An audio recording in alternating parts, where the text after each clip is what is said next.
Bonjour, quatrième opus de cette recherche sur les causes de notre souffrance. Nous avons vu que nos croyances façonnent notre vie, mais une question fondamentale se pose. D'où viennent ces croyances si elles ne sont pas à moi? Nous arrivons tous au monde avec nos propres valises, déjà bien remplies par nos ancêtres. C'est ce qu'on peut appeler aussi la mémoire cellulaire. Les peurs et angoisses de nos mères ou grands-mères, les non-dits d'un père.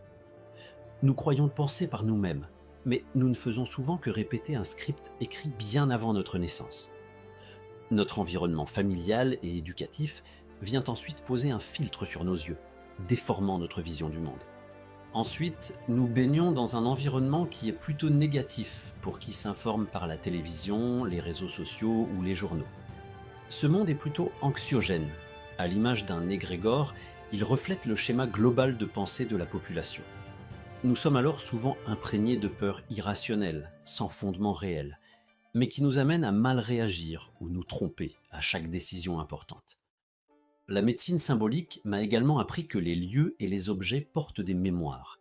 Parfois, notre souffrance n'est que la réaction à une pollution invisible dans notre propre espace de vie.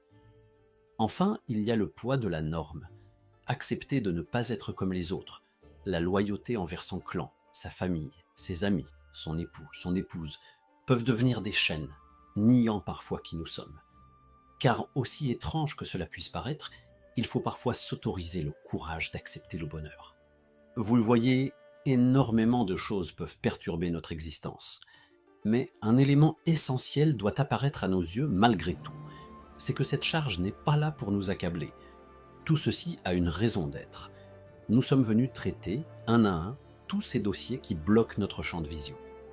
Ok, on a fait le constat que 1. Le mental, qui régit notre vie ici-bas, est là pour gérer juste l'essentiel, les affaires et les besoins de base. 2. On a identifié qu'il existait une deuxième source, qu'est la conscience, ou l'âme.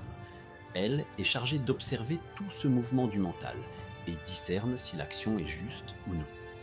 3. Nous avons vu que ce que nous croyons apparaît dans notre vie, soit de par notre transgénérationnel, soit de par ce que l'on nous a inculqué depuis notre enfance, par le milieu social et familial. 4.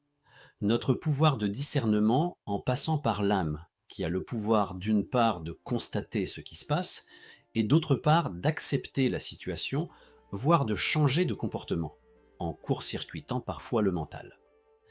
Cette manière d'apprendre, en laissant le mental vaquer à ses occupations légitimes et en laissant la conscience observer, pourrait nous être inculquée dès notre jeune âge. Cela nous épargnerait bien des souffrances. Mais cela viendra. Le monde n'est pas encore prêt à accepter ce mode de comportement qui relève plus de la sagesse que de l'esprit animal.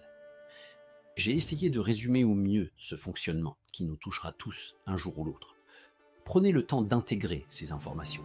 Si vous ressentez le besoin d'aller plus loin, questionnez-moi par email. À très bientôt.